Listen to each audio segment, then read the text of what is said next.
기도하겠습니다. 주님 감사합니다.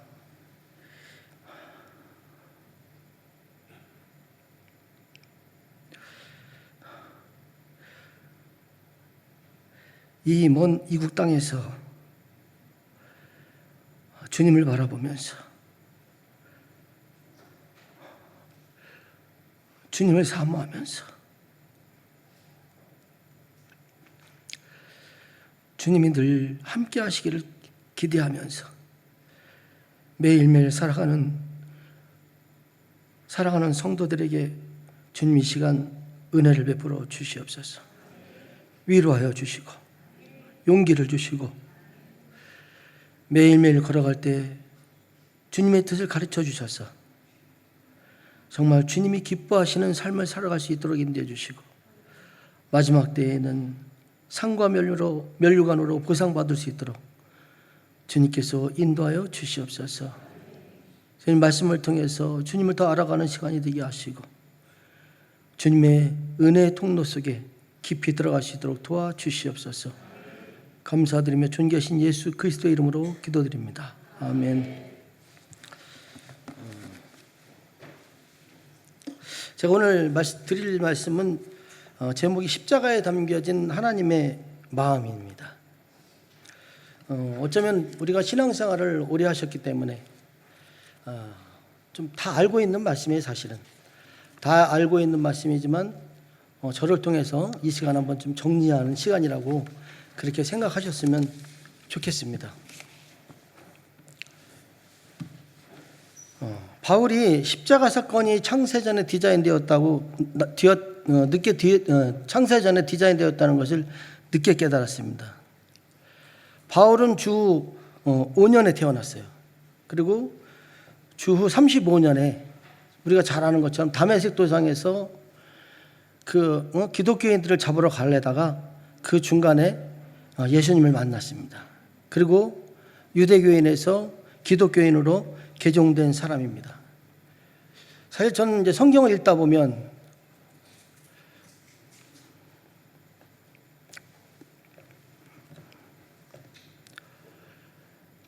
이 바울이라는 사람을 볼 때 참 과연 그렇게 살아갈 수 있는 사람이 얼마나 있을까?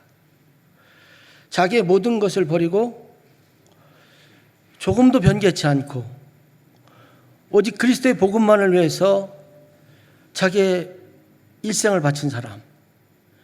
결국 그는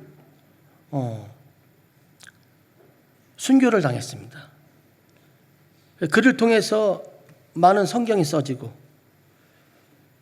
그 성경을 바라보는 저희들이 예수님이 어떤 분인가를 알아가면서 또 그리스도인으로서 어떻게 살아가야 될 것인가를 저희들이 배우게 되었습니다. 사도 바울은 이 다메섹 도상에서 예수님을 처음 만났지만 그리고 그가 아주 열심히 신실하게 주님의 일에 순종했지만 처음부터 창세전 하나님의 십자가가 디자인되었다는 것은 깨닫지 못했습니다. 그러다가 주 55년에 고린도전서를 쓰면서 그가 고린도전서 2장 7절에 예수님의 십자가 사건이 창세전에 예정하셨다는 것을 깨달았습니다. 그러니까 바울도 주 55년 전까지 약 20년 동안은 창세기 3장 15절에 원시복음만을 가지고 계속 말씀을 전해왔었습니다. 원시복음이란 뭐냐? 아담이 죄를 지었기 때문에 예수님이 이 세상에 오셔서 십자가에서 죽으시기로 약속하셨다는 것입니다. 물론 이것은 맞는 말씀이에요. 이것은 예수님의 십자가 사건이 아담의 죄 때문에 이렇게 예수님이 십자가를 질 수밖에 없었다는 거죠. 이런 의문을 가질 때가 있어요. 과연 예수님이 아담이 죄를 지을 걸 모르셨을까? 아담이 죄를 짓는 걸 막을 수 없을까? 모르셨다면 전지하신 분이 아니죠. 막을 수 없었다면 전능하신 분이 아니죠. 우리는 이분을 만약에 그렇다면 이분을 믿을 필요가 없는 거예요. 근데 이분은 아담이 죄를 짓는 걸 그냥 보고 계셨어요. 그 이유가 무엇인지 우리가 이제 알려고 합니다. 근데 지금도 많은 기독교인들이 있어요. 많은 기독교, 전 세계 한 약 33% 정도가 기독교인입니다. 물론 이제 카톨릭까지 포함해서 그렇습니다. 물론 기독교에서는 가톨릭을 이단시하는 경우도 있겠지만 일단 카톨릭을 포함해서 한 33%가 기독교인인데 그 중에 80-90% 정도 되는 사람들은 이 원시복음만을 믿고 있습니다. 물론 이 원시복음만 믿어도 우리는 천국에 갈 수 있어요. 예수님이 우리의 죄 때문에, 나의 죄 때문에 십자가에 못 박혀 돌아가시고 내가 그분 때문에 모든 것이 회복되었다. 나는 그래서 주님 나라에 갈 수 있다. 이거 믿으면 우리는 천국에 갈 수 있습니다. 근데 지금 제가 말씀드리려고 하는 것은 이 원시복음을 얘기하려고 하는 게 아니라 창세전에 하나님이 이미 디자인하셨다는 것을 말씀드리려고 하는 겁니다. 로마서 16장 25절부터 26절과 고린도전서 2장 7절에 보면 원시복음보다 훨씬 이전인 창세전에 삼위 하나님이 십자가 사건을 디자인하셨다고 하면서 이것을 하나님의 신비, 이 성경에는 하나님의 신비도 나오고 그리스도의 신비도 나오고 천국의 신비도 나오고 여러 가지가 나와 있습니다. 이 신비에 대해서 제가 이제 뭐 이렇게 말씀하는 시간이 아니기 때문에 그것은 이제 지나가지만 어쨌든 하나님의 신비가 있었다는 것을 사도 바울이 깨달았습니다. 그래서 삼위 하나님께서는 아담을 창조하실 때 아담에게 육의 복과 혼의 복과 영의 복을 주셨어요. 그 육의 복으로는 농사를 짓지 않아도 열매를 마음대로 먹을 수 있는, 우리가 그렇게 살면 얼마나 좋겠습니까? 근데 이 아담이 죄를 짓기 전에는 그렇게 살았다는 겁니다. 그리고 병이 안 들었습니다. 지금 뭐 난무한 병들이 이 아담한테는 없었어요. 그리고 시간과 공간을 초월할 수 있는 능력이 있었어요. 그리고 혼의 복으로는 하나님의 형상으로 지음받았기 때문에 하나님의 성품이 됐었어요. 그 모든 피조물보다, 이 세상에 있는 모든 피조물보다 가장 최상의 그런 피조물로 우리 인간이 존귀함을 받았습니다. 그리고 그뿐만 아니라 모든 피조물들을 다스리고 정복하고 그리고 창조 목적의 파트너로 일을 하는 그런 복을 받았습니다. 이건 다 성경에 나와 있는 말씀입니다. 그리고 영의 복은 아담의 영이 하나님의 영과 연합됐어요. 그리고 하나님의 자녀가 되는 복을 받았습니다. 그리고 하나님의 씨를 받는 그런 복을 받았습니다. 그런데 아담이 타락했을 때 육혼령의 저주를 받게 되었습니다.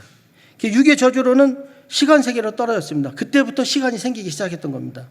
우리가 이제 저도 참 의아했었어요. 왜 이게 어떻게 된 건가? 아담이 죄를 짓기 전하고 죄를 지은 이후하고 너무나 창세기에서 가까이 있었기 때문에 자세히 나와 있지 않기 때문에 그런 고민을 하게 됐습니다. 근데 아담이 죄를 지은부터 이제 시간 세계가 시작이 되게 그렇게 디자인을 하셨던 겁니다. 그리고 육의 저주로는 그때부터 아프기 시작했어요. 지금 아무리 오래 살아도 그 사람이 죽지 않는 사람은 아무도 없습니다. 그리고 시간과 공간의 제한을 받게 되고 그리고 이동의 제한을 받게 되고 우리가 지금 일하는 것처럼 땀을 흘려야만 농사를 지어서 얻는 그런 그렇게 됐습니다. 그리고 노동의 고통을 당하게 됐고 그리고 이 여자분들한테는 아기를 낳을 때 산고의 경험을 하게 되어 있었습니다. 그리고 결국은 영원히 살아야 될 아담이 흙으로 다시 돌아가는 그런 일을 당하게 되었습니다. 그리고 혼의 저주로는 사탄의 성품을 가지게 되었습니다. 그래서 가인이 질투해서 동생 아벨을 살인하는 그런 사건이 일어났고요. 최상의 피조물인데 자신의 정체성에 대해서 무지하게 되고 무관심하게 됐습니다. 그러니까 내가 하나님의 자녀인데 나의 정체성을 잃어버리고 사는 겁니다. 그리스도임에도 불구하고 사는데 바쁘다 보니까 내가 누군가 어느 날 갑자기 문득 보니까 자신을 돌아보니까 내가 그리스도인데 내가 지금 뭐하고 살고 있는 건가? 내가 지금 뭐를 쫓아가고 있는 건가? 그렇게 자신의 어떤 그 정체성에 대해서 무지하게 되고 무관심하게 됐습니다. 그리고 창조 목적 파트너의 권한을 부여받았는데 여기에 대해서도 무지하고 무관심하게 됐습니다. 그리고 시각이 자신에게 당면한 생존 문제에만 자신의 일을 해결하는 데만 급급한 그런 존재로 바뀌었습니다. 그리고 영의 저주는 하나님의 씨를 상실하게 됐어요. 그래서 하나님의 자녀권도 상실하게 되었고 사탄의 씨를 받게 되어서 사탄의 자녀가 되어버렸습니다. 그래서 죽으면 지옥으로 가게 되었고 심판 후에는 불못으로 던져지는 저주를 받게 되었습니다. 아담이 타락하고 저주를 받게 되었을 때 예수님께서 사탄에게 나타나셔가지고 원시복음을 그때 주셨습니다. 그래서 창세기 3장 15절에 보면 내가 너로 여자와 원수가 되게 하고 내 후손도 여자의 후손과 원수가 되게 하리니 여자의 후손은 내 머리를 상하게 할 것이요 너는 그의 발꿈치를 상하게 할 것이라고 그렇게 말씀하셨습니다. 이 원시복음에는 십자가 사건에 대해서 자세하게 얘기는 하지 않으셨지만 간접적으로 우리가 이것이 십자가 사건이라는 것을 알 수 있습니다. 그런데 우리가 십자가 사건을 알려면 기독교 하나님이 누군가를 알아야 합니다. 창세기 1장 1절에 보니까 태초에 하나님이 천지를 창조하시니라 이렇게 말씀되어 있어요. 저는 이제 이 태초가 도대체 무언가? 태초는 성경에 보면 두 가지가 나와 있어요. 하나는 이때 태초가 나와 있지만 그 먼저 태초는 사실 요한복음에 나와 있어요. 이 태초는 삼위 하나님이 존재하셨던 그 시점을 얘기하고 있어요. 근데 지금 여기에 창세기 1장 1절에서의 태초는 창세 때 얘기를 하시는 겁니다. 창조 때 그 시기를 얘기하시는 겁니다. 그러니까 지금 이 태초는 두 번째 태초가 되는 거예요. 늦은 태초를 얘기하는 겁니다. 여기서 보면 또 하나님이라고 되어 있는데 원어로 보면 엘로힘으로 되어 있거든요. 이 엘로힘은 뭐냐면 복수로 되어 있습니다. 즉 삼위 하나님을 여기서 말하고 있는 겁니다. 그리고 이 엘로힘은 창조자라는 뜻입니다. 기독교의 하나님이 3이라는 말씀은 마태복음 28장 19절하고 고린도후서 13장 13절 그리고 요한일서 5장 8절에 나와 있는데 마태복음 28장 19절에 보면 너희는 가서 모든 민족을 제자로 삼아 아버지와 아들과 성령의 이름으로 세례를 베풀라고 그렇게 말씀하셨습니다. 근데 이제 지금 요즘에는 덜 극성무리긴 하지만 이 삼위 하나님은 우리가 그냥 쉽게 아무것도 아니라고 생각할지 모르지만 삼위 하나님 때문에 내가 삼위 하나님을 인정하느냐 안 하느냐에 따라서 이단이 될 수도 있습니다. 뭐 워치만이라든지 구원파라든지 뭐 이런 사람들 일부가 있습니다. 우리가 이 말씀만 쫓다가 저도 가끔가다 이 말씀을 보면 공부하다 보면 어떤 참고를 하기 위해서 보다 보면 이 사람들이 이단이에요. 근데 이단인데 그것을 드러내지를 않습니다. 성경을 잘 풀이해놨어요. 근데 이단은 아닌 것 같아요. 근데 그렇게 해가지고는 이단을 구별할 수가 없어요. 이단은 자세하게 보고 전체적으로 볼 수 있어야 됩니다. 그랬을 때 이단을 분별할 수가 있습니다. 그러니까 그 사람의 말씀이 좋다고 해서 쫓아가 보다 보면 큰일 나는 겁니다. 이 어떤 목사님들 같은 경우에도 신천지나 이런 데 빠지는 분들도 더러 있어요. 그분들 왜 빠지는지는 모르겠지만 저는 그렇게 생각합니다. 이분들한테 은혜가 없는 겁니다. 예수님만이 구원주라고 생각할 수 있는 것은 은혜 받은 사람만이 고백할 수 있는 거거든요. 그래서 우리가 지금 시대에는 이단이 난무한 시대이기 때문에 우리가 성경을 알지 못, 목사님인데도 성경을 모르니까 이단한테 빠지는 거예요. 물론 삼위일체뿐만 아니라 예수님 말고도 다른 것을 통해서 구원받을 수 있다고 그렇게 얘기를 하거든요. 예수님이 어떤 분이신지 모르니까 이단으로 가는 겁니다. 그러니까 말씀이 좋다고 해서 그 말씀이 나한테 어떤 감정적으로 어떤 좀 임팩트하게 좀 충동을 일으키고 나한테 어떤 좀 새로운 뭘 줬다고 해서 그 말씀이 다가 아니거든요. 그래서 우리가 성경을 자세히 하고 성경을 상고할 수 있는 그런 사람이 되어야 할 줄 믿습니다. 창조주 하나님은 전지하신 하나님이십니다. 전지하시다는 말은 과거도 아시고 현재도 아시고 미래도 아신다는 그런 의미입니다. 전지하신 하나님은 창세 전에 피조물들을 만들어서 영원한 행복 공동체로 사랑 공동체로 만들 계획을 하셨습니다. 이 우주에는 엄청난 그 별들이 있는데 그 어른이 양손으로 잡을 수 있는 모래 아래 숫자가 얼마큼인지 아세요 혹시? 아시는 분들도 계시겠지만 800만 개라고 합니다. 800만 개. 호주의 국립대학교의 천문학자들이 얘기하는 게 별의 숫자가 10의 7 곱하기 10의 22승. 그리고 이 별이 바닷가의 모든 모래, 사막에 있는 모든 모래의 10배라고 합니다. 그걸 믿으시겠어요? 근데 제가 또 봤어요. 큰 별이 얼마나 클까 했더니 태양의 1700배? 우리가 보면은 태양이 지구의 몇 배라고 그랬습니까? 109배 정도라고 저는 이렇게 알고 있거든요. 그 수많은 별들이 지금 자리를 잡으면서 일정하게 돌고 있어요. 그걸 누가 돌리고 있을까요? 그걸 누가 만들었을까요? 예수님이 만드신 겁니다. 그 창조주를 배반하면 당연히 지옥 가야죠. 그렇게 예수님은 대단한 분이시라는 것을 우리가 아시기를 바라겠습니다. 그 예수님이 그 꿈이 있었어요. 꿈이 뭐냐? 우리 피조물로 하여금, 특히 인간들로 하여금 같이 이 마지막 때, 진짜 하나님의 나라 때 행복 공동체로서 어떤 파트너십을 가지고 이 천국을 움직이시기를 원하시는 게 이 삼위 하나님의 꿈인 겁니다. 그런데 이 전지하신 하나님께서는 이 꿈이 실현되기 어렵다는 것을 알았어요. 왜냐하면 피조물인 인간이 삼위 하나님을 경외하지 않을 것을 아셨기 때문입니다. 우리도 그렇잖아요. 우리가 너무 힘들어. 너무 힘들면 어때요? 주님, 저 이 일만 해결해 주시면 제가 주님 앞에 헌신하겠습니다. 주님, 이 일만 해결해 주시면 제가 주님 앞에 목숨 걸겠습니다. 근데 이 일이 해결되면 잘 안 되죠. 왜 안 됩니까? 그게 우리의 한계성이에요. 그건 누구나가 가질 수 있는 겁니다. 왜? 내가 피조물이기 때문에 그럴 수밖에 없는 거예요. 내가 아무리 입으로 약속하고 헌신한다 하더라. 그래서 사도 바울이라는 사람이 그렇게 대단한 겁니다. 변심을 안 하잖아요. 우리도 그런 모습을 이제 닮아야 되겠죠. 자, 우리가 삼위 하나님을 경외해야 되는데 그 삼위 하나님을 경외하려면 그분을 경외하려는데 그분이 어떤 분인지 몰라요. 이렇게 보니까 삼위 하나님이 속성이 있었어요. 최소한 12가지 속성이 있는데 뭐냐면 존재론적으로는 자존하시고 영원하시고 불변하신 분이에요. 이분은 자존하신 분, 스스로 계신 분이에요. 그리고 영원하신 분이에요. 그리고 결코 변하지 않으시는 분이에요.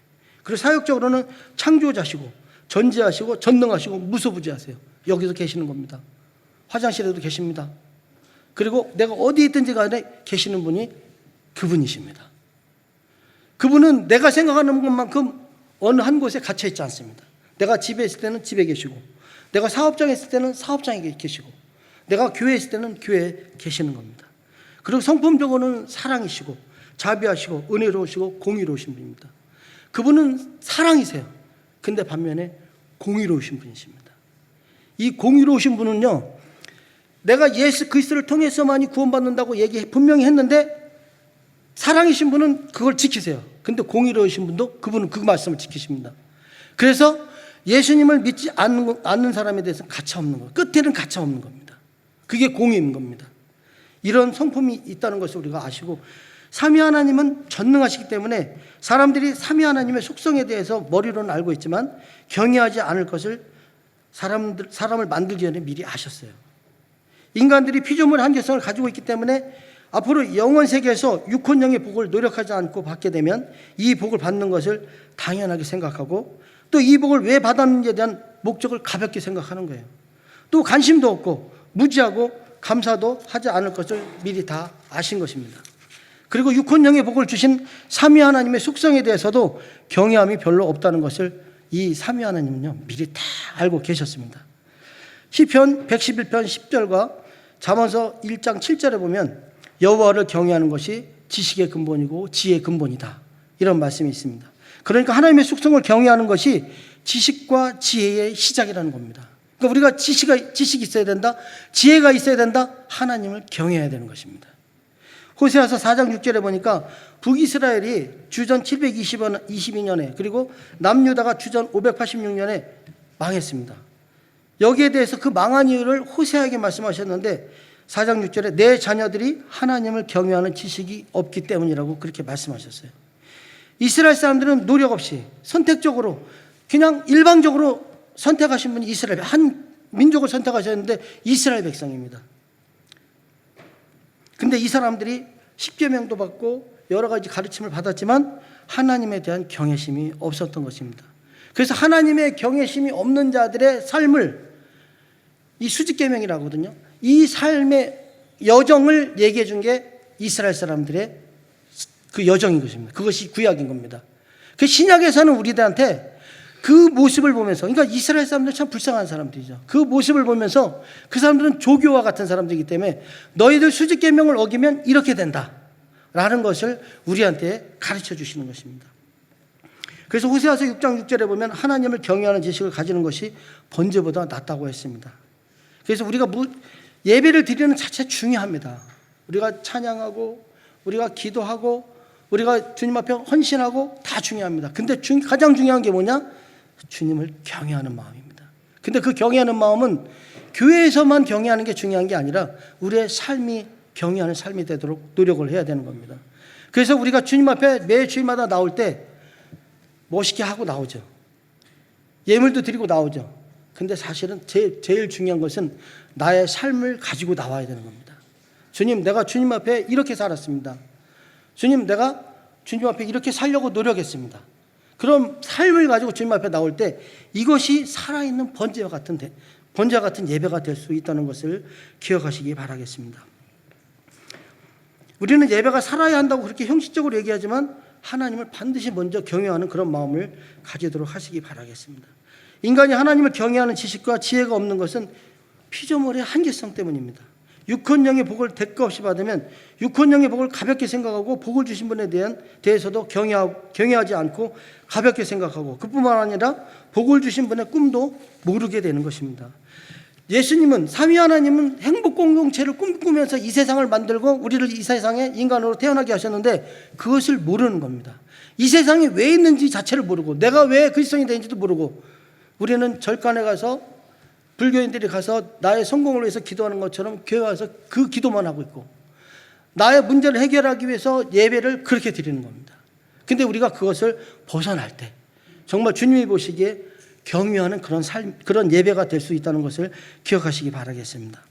삼위 하나님은 영원 세계에서 행복 공동체로 인간들과 사랑을 주고받는 꿈을 창세전에 디자인하셨습니다. 그런데 장차 만들어진 인간들이 삼위 하나님을 경외하지 않을 것을 다 아셨기 때문에 이 꿈을 실현하기 위해서 인간들을 훈련시키기로 하셨습니다. 그래서 인간들에게 이제 앞으로 태어나기 전에 이것을 계획하셨기 때문에 앞으로 인간들에게 줄 육혼령의 복을 다 빼앗기로 계획을 하셨어요. 그리고 나서 아담을 창조하셨습니다.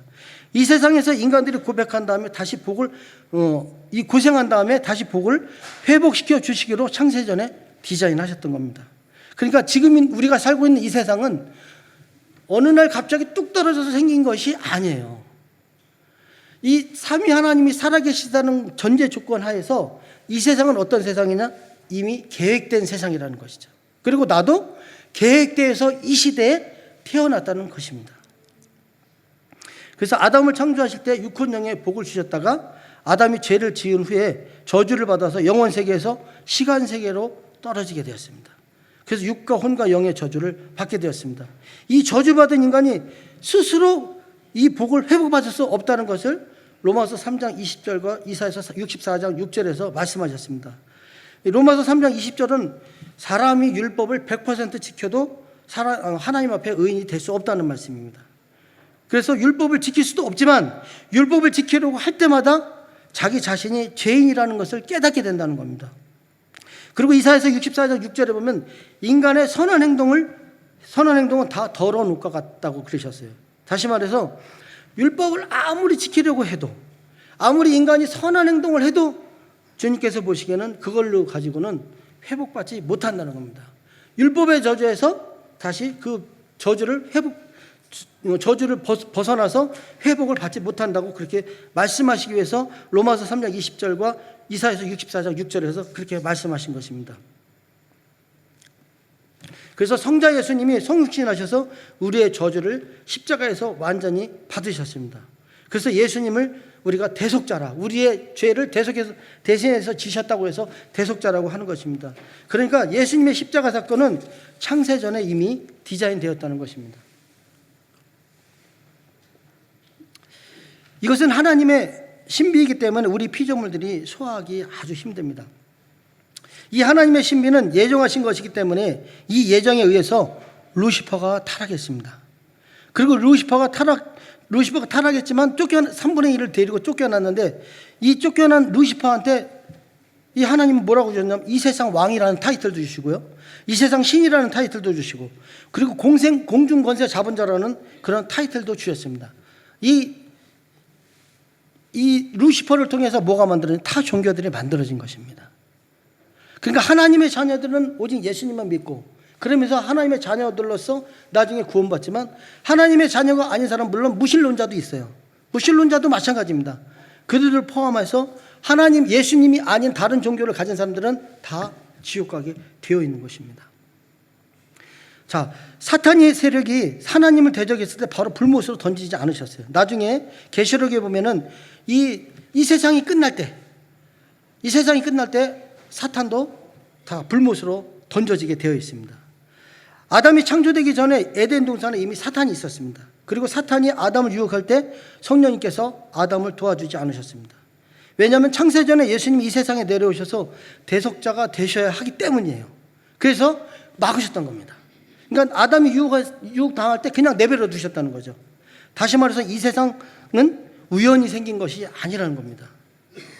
창세기 3장 15절에 보면 아담이 타락하자마자 원시복음을 주셨습니다. 여기에서는 십자가 사건을 구체적으로 말씀하지 않으셨습니다.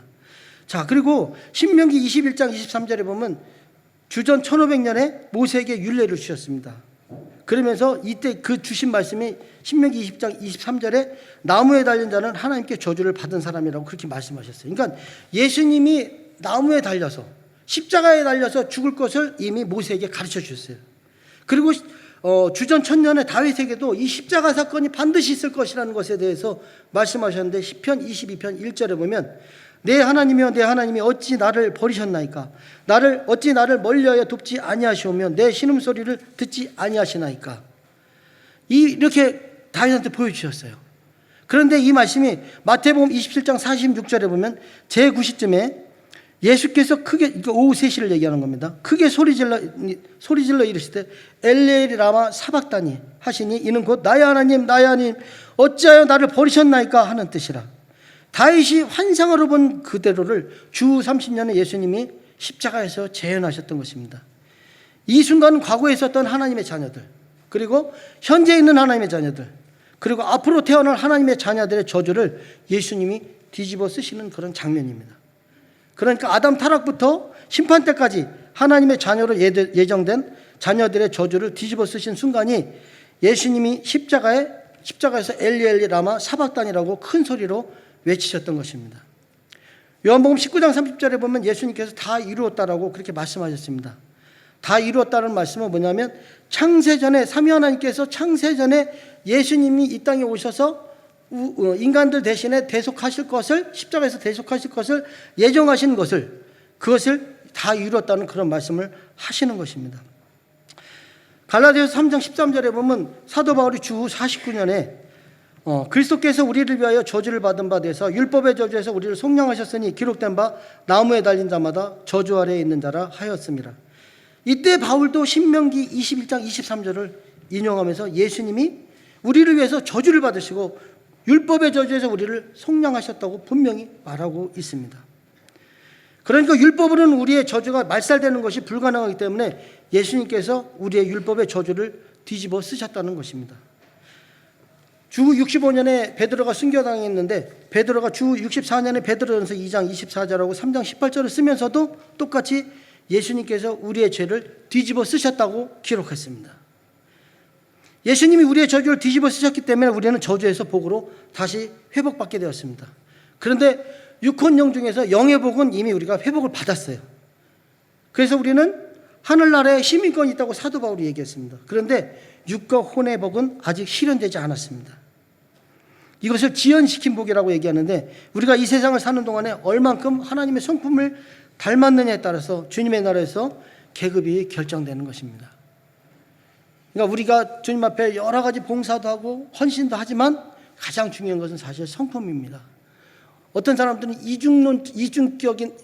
이중성격처럼 교회에서는 아름다운 모습인데 바깥에 나가면 죄송합니다. 깡패 같은 사람도 있습니다. 그런 모습을 주님이 원하시는 것이 아닙니다. 그런 사람들은 사람들이 보기에는 칭찬받을 만하지만 주님께서는 그렇게 칭찬하지 않습니다.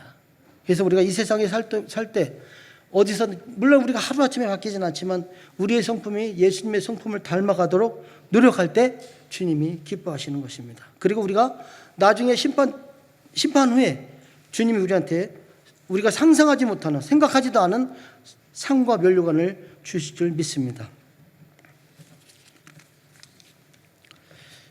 자, 오늘 본문 말씀에 진리를 알지니 진리가 너희를 자유롭게 하리라 이런 말씀을 하셨습니다. 여기서 진리는 예수님을 뜻한다고 요한복음 14장 6절에 보면 그렇게 기록이 되어 있습니다. 그 진리가 너희를 자유롭게 하리라는 말씀은 너희들이 십자가 사건의 뜻을 알게 되면 자유케 된다는 겁니다. 그 십자가를 믿으면 이 복을 회복받게 된다는 것을 여기서 말씀하시는 겁니다. 자유케 된다는 얘기는 율법의 저주에서 복을 다시 회복받는다는 말씀입니다. 이 진리를 보는 두 가지 시각이 있는데 근거리 시각과 그 다음에 원거리 시각이 있습니다. 근거리 시각은 단지 이 예수님의 십자가 사건을 원시복음으로 창세기 3장 15절의 말씀으로만 보는 것입니다. 아담이 죄를 지었기 때문에 예수님이 오신 것이다. 오셔야만 한 것이다. 이렇게 보는 시각입니다. 물론 대부분의 크리스천들이 이런 시각을 가지고 있습니다. 그런데 원거리 시각은 뭐냐면 창세전에 예수님의 십자가 사건을 디자인하셨다는 것입니다. 그리고 창세전에 예수님이 인간으로 내려오실 것을 이미 디자인하셨다는 것입니다. 예수님이 재림하실 때는 가짜 그리스도인들이 많이 나타날 것입니다. 예수님의 혼인잔치가 되면 그 혼인잔치가 있을 때는 혼인잔치가 반드시 있을 뿐만 아니라 혼인잔치에 참여한 사람은 아무나 참여하는 것이 아닙니다. 우리가 이것을 예전에 제가 그 다미선교회에서 92년 10월 28일 날 휴가가 된다고 그랬어요.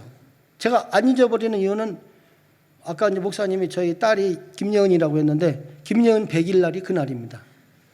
그런데 저희는 집에서 100일을 했어요. 그리고 무슨 일이 있나 했더니 아무 일도 안 일어났습니다.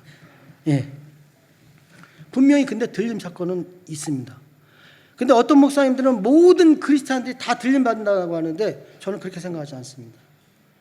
오늘 믿는 사람도 들림 받고 오래전서부터 있는 사람도 들림 받고 근데 그렇지 않습니다. 신실한 신부로 들림 받는다는 얘기는 저기 공중에서 혼인잔치가 있다는 얘기거든요. 혼인잔치는 아무나 신랑이 아무나 저기 신부로 받아들이지 않습니다. 신부가 될 자격이 있는 사람만 들림 받는 겁니다. 그래서 물론 이제 제가 다른 말씀을 다른 말씀을 드렸을 수도 있습니다. 그렇지만 저의 관점은 그렇다는 겁니다. 아무나 들림 받지 않습니다.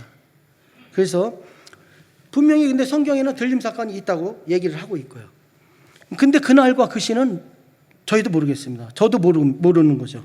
예. 자, 그래서 우리는 이 성령의 열매를 맺도록 노력하면서 그렇게 살아가야 되고요. 마태복음 24장에 보면은 마지막 때의 징조에 대해서 말씀하셨는데 지진과 기근과 전쟁이 심해지고 온역이 심해지고 거짓 그리스도와 거짓 선지자가 점점 더 심해진다고 했습니다.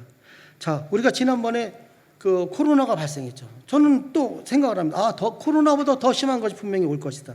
예전에도 지진은 있었어요. 근데 지금처럼 지진이 그때는 강하지 않았습니다. 얼마 전에 이 미얀마에서 지진 일어났었죠. 모르시나요? 예, 있었어요.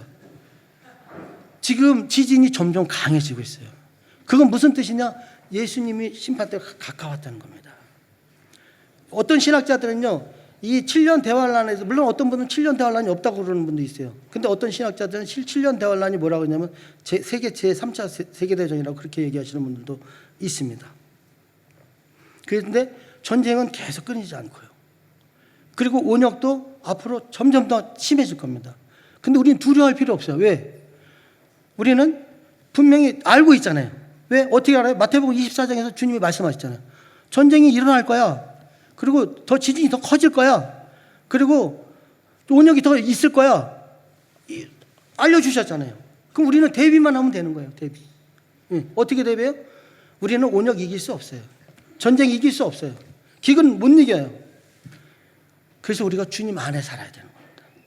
그리고 우리가 해야 될 일이 뭐예요? 우리는 복음 전파를 해야 되는 겁니다. 그래서 내가 어디에 있든지 간에, 내가 사업장이면 사업장, 학교면 학교, 어디에 있든지 간에 내가 그 사람이 듣든 말든, 어떤 분들은 그런 분도 있더라고요. 내가 딱 보면 저 사람이 구원받을 사람인지 안 돼. 저는 모르겠어요. 근데 그 사람이 어떤 사람인지 모르지만 서로 구원의 대상에 없는 사람이라 할지라도 저는 무슨 생각하냐면 내가 복음 전한 것에 대해서는 주님이 분명히 상급하신다고 생각합니다. 그래서 나가 모르지만 그 사람이 나중에 끝까지 예수님 안 믿을 수 있어요. 그렇지만 주님은 나한테 잘했다고 얘기하실 거예요. 그래서 우리가 있는 그 자리에서 우리는 복음을 전하는 일에 최선을 다해야 됩니다. 그리고 말씀드린 것처럼 내가 주님의 성품을 닮을 수 있도록 노력을 해야 되는 겁니다. 왜? 예수님도 하늘에 미리 대해서 많은 열매를 맺기 위해서 이 세상에 십자가를 지셨어요. 우리가 죽지 않으면 열매를 거둘 수가 없습니다. 내가 죽는 이유는 딱 한 가지예요. 내가 열매를 거두기 위해서 그런 겁니다. 그래서 우리가 죽는 연습을 주님 안에서 해야 될 줄 믿습니다. 자, 마태복음 24장에 이제 보면은 마지막 때 징조 중에 또 하나가 뭐냐면 거짓 그리스도들과 거짓 선지자들이 일어나 큰 표적과 기사를 보여 할 수만 있으면 택하신 자들도 미혹하리라. 여기에는요 목사들도 포함이 됩니다. 왜? 성경을 모르면 목사들도 포함이 돼요. 제가 아는 목사님들 중에서 이런 분들이 있어요. 근데 말을 못해죠. 왜 못하냐? 아니 목사까지 됐는데 말 분별을 못해. 그거 어떡하라고요? 그걸. 못 알아들어요. 귀가 막혔어요. 왜? 은혜가 없기 때문입니다. 여기 있는 우리들도 마찬가지입니다. 은혜가 없으면 다른 것에 솔깃하게 됩니다. 다른 말에 솔깃하게 돼요. 근데 은혜가 있는 사람은 오직 예수 그리스도에 솔깃하게 되어 있습니다. 그리고 그 말씀을 알려고 노력을 하고 그 말씀 안에 살려고 노력을 하게 되어 있는 것입니다. 그래서 우리가 근데 이 거짓 선지자들이 많다고 그렇게 얘기를 하세요. 특히 종교다운지. 불교에서는 부처를 믿고 이슬람에서는 마호멧을 믿으면 하나님 만날 수 있다. 가는 길이 다르다. 절대로 그렇지 않습니다. 예수님을 똑바로만 알고 있다면 절대로 그렇지 않다는 것을 우리가 아시기를 바라겠습니다. 우리는 지금 아주 복음이 혼탁한 그런 세상에 살고 있습니다. 오직 예수님만이 구원자시고 대속자이십니다. 예수님 외에 다른 구원자가 있다고 믿는 사람들은 하나님의 택함을 받았다 하더라도 결코 주님 나라에 갈 수 없다고 말했어요. 어떤 사람은 그래요. 한 번 구원은 영원한 구원이다. 진짜 그렇습니까? 그렇지 않습니다. 왜? 우리한테 자유의지를 주셨어요. 절대로 내가 주님 안에 살고 있을 때 내가 영원 그것이 보장되는 것이지. 내가 신천지에도 갔다가, 내가 딴 구원파도 갔다가, 내가 다른 이단 종교에도 갔는데 주님이 그래, 넌 구원받았어. 그러니까 내가 너를 택했어. 하나님의 자녀로 예정된 사람은요, 내가 지금 내 모습이 형편없어도 날마다 변하려고 노력을 해요. 그것이 증거예요. 근데 어떤 사람은 뭐라고 하냐? 나는 구원받았기 때문에 내가 무슨 짓을 하더라도 주님이 나를 용서하시고 나를 하나님의 백성으로 삼아주셔. 그 사람 말하는 그 자체가 그 사람은 예정되어 있지 않다는 증거입니다. 하나님의 자녀로 예정된 사람은 절대로 그런 말을 하지 않아요. 내가 변하지 못한 것 때문에 눈물을 흘리고, 난 왜 이렇게밖에 못 살아? 저도 그런 생각을 많이 합니다. 내가 목사인데 왜 이렇게밖에 못 살까? 난 좀 더 바뀔 수가 없을까? 그러니까 하나님의 자녀로 선택된 사람은 매 순간이 그런 모습으로 바뀔 수밖에 없다는 것입니다. 삼위 하나님께서는 우리에게 창조 목적을 훈련시키기 위해서 저주를 받게 하셨습니다. 그리고 예수님이 직접 인간으로 오셔서 십자가에서 우리들을 저주에서 회복받게 하셨습니다. 그래서 우리가 전하에 올라가면 성부 하나님께도 감사하고 성령 하나님께도 감사하겠지만 예수님께 정말 우리가 감사하는 그런 존재가 될 것입니다. 자, 예수님의 십자가는 단순히 우리의 저주를 대속하는 데 목적이 있는 게 아니에요. 우리를 창조 목적 파트너로 훈련시키는 하나님의 마음이 여기에 담겨져 있는 것입니다. 그래서 우리 모두가 이 십자가를 볼 때마다 창조 목적, 나는 주님의 창조 목적대로 살아야 되겠다. 이 십자가는 창세전에 나를 위해서 내가 주님의 파트너로 성장하게 하시기 위해서 만들어 놓으신 것이구나. 이것을 기억하시면서 이제 다음 주가 부활절이지만 이 부활절에 좀 더 주님의 뜻을 지금보다 더 다른 모습으로 우리가 생각하시는 시간이 되시기를 축원합니다. 기도하겠습니다. 예수님, 우리들이 가지고 있는 이성과 지적 능력으로 이 예수님의 디자인을 소화할 수 없습니다. 그러나 우리에게 말씀하시고 그 세미한 음성으로 가르쳐 주셔서 우리가 이 세상을 사는 동안에 여러 가지 선고들이 일어나겠지만 주님의 뜻을 깨닫게 하시고 주님의 뜻을 쫓게 하시고 주님의 뜻을 전파하는 자들이 될 수 있도록 은혜를 베풀어 주시옵소서. 예수님의 이름으로 기도합니다. 아멘.